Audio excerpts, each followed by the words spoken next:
Hello there and welcome to Lower 6 Further Maths. Here on the core specimen paper, having a go at question 9, the tricky vectors question at the end of the paper. So let's get started. A small comet C is passing near to a planet. The planet can be modelled by a sphere with centre origin taken from a fixed point in space, so the planet is the origin here. The diameter of the planet is 13,000 kilometres, so that's going to be 6,500 as the radius. Kilometers, that is. The comet is monitored by satellites orbiting the planet.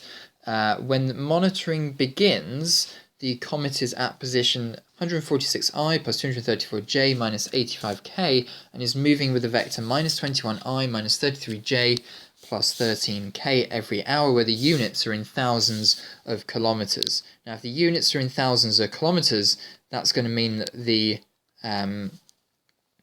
the radius of the planet in the units of this question is 6.5. Assuming that the comet maintains a straight line course throughout its motion, determine whether or not the comet will collide with the planet. So what we're looking for here is the planet's centre is here, and it will look like this kind of thing here. What we're looking for is whether it will intersect the planet or whether it will miss the planet.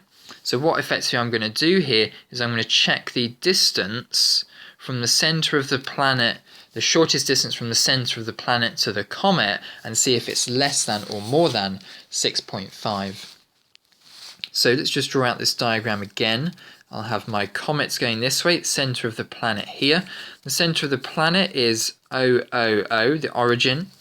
The comet starts at position 146, 234 minus 85, and it's moving with a vector minus 21, minus 33, 13.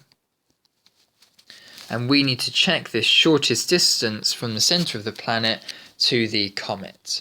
Now what I'm going to do here is I'm going to make myself a little right-angled triangle here, because the shortest distance line will meet the line of the comet at a right angle. So what I'm going to do is I'm going to work out this distance here.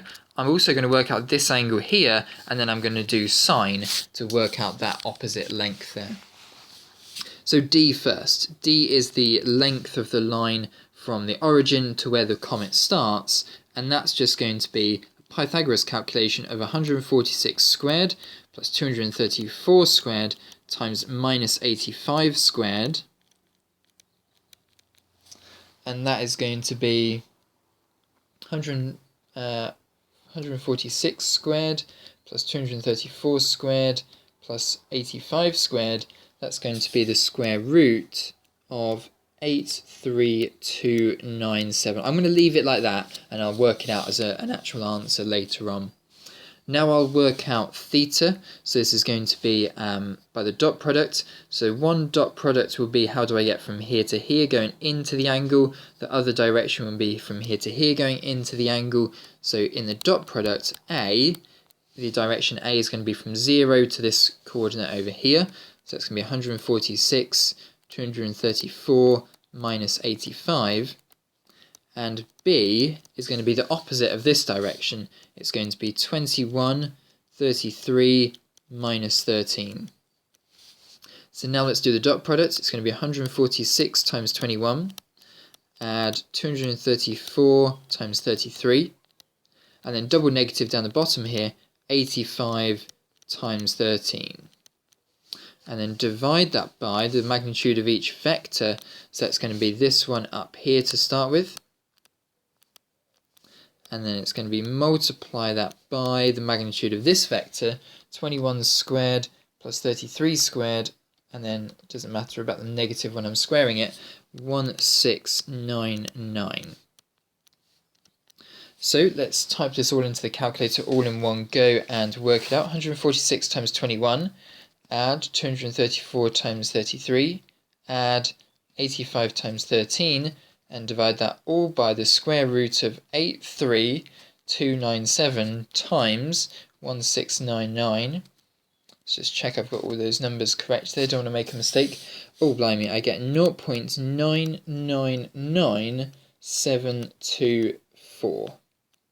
And let's now work out the angle by doing inverse cos of this, because that's the dot product rule. So inverse cos of answer, and I get 1.34656252, a very small angle there.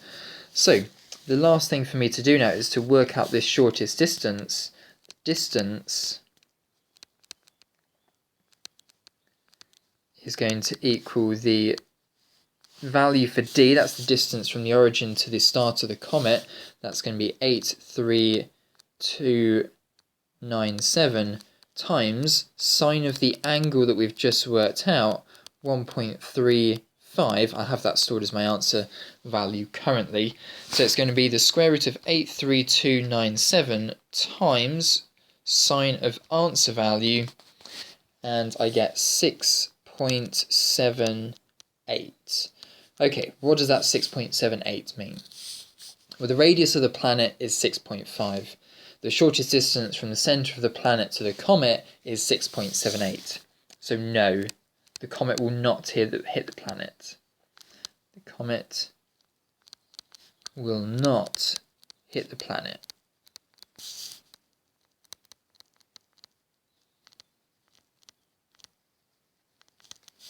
Okay, and let's move on to part B then. That was 6 marks for that question.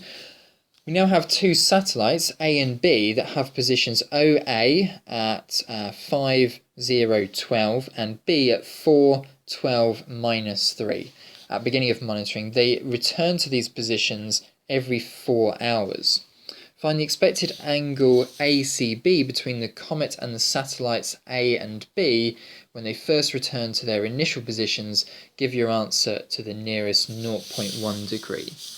Okay, so first of all, what I have to work out is where the comet will be after 4 hours, because it returns every 4 hours. So I'm going to need this little equation here, 146 234 minus 85, and then I'm going to add 4 lots of the direction vector, minus 21, minus 33, and what was the last one? 13. So let's grab the calculator. 146 minus 4 times 21, that's 62 on the top. 234 take away 4 times 33, 102, and minus 85, add 4 times 13, that's minus 33. So this is what we're going to refer to now as position C. So we have position A at 5012, we have position C at 62, 102, minus 33, and we have, that's A, that's C, and then B over here at position 412 minus 3. And now we need to work out this angle. So I think what would be best to do is to work out the 2 directions to get into point C, and then we can work out this angle here. So the question now is, how do I get from A to C? Well, how do I get from 5 up to 62? You add 57. How do I get from 0 to 102? You add 102. And how do I get from 12 to minus 33? You go down by 33, add 12. You go down by 45, so take away 45. That's how you get from A to C. How do you now get from B to C? Well, to get from 4 to 62, you have to add 58. How do you get from 12 to 102? You add 90. And how do you get from minus 3 to minus 33? You take away 30. So in the dot product rule, these are now going to be the 2 direction vectors. So the calculation for cos theta is now going to be 57 times 58, because we need to do the dot product of the 2, add 102 times 90, and then add, these are 2 negatives so it doesn't really matter, 45 times 30, and then we're going to divide that all by the magnitude of each vector. So that's going to be 57 squared, add 102 squared, add 45 squared, multiply that by the square root of 58 squared, plus 90 squared, plus, doesn't matter that it's negative there, 30 squared. So, let's type that big long thing into the calculator. 57 times 58, add 102 times 90, add 45 times 30, and then divide that by the square root of brackets 57 squared, add 102 squared, add 45 squared, close brackets, times brackets 58 squared, add 90 squared, add 30 squared, close brackets,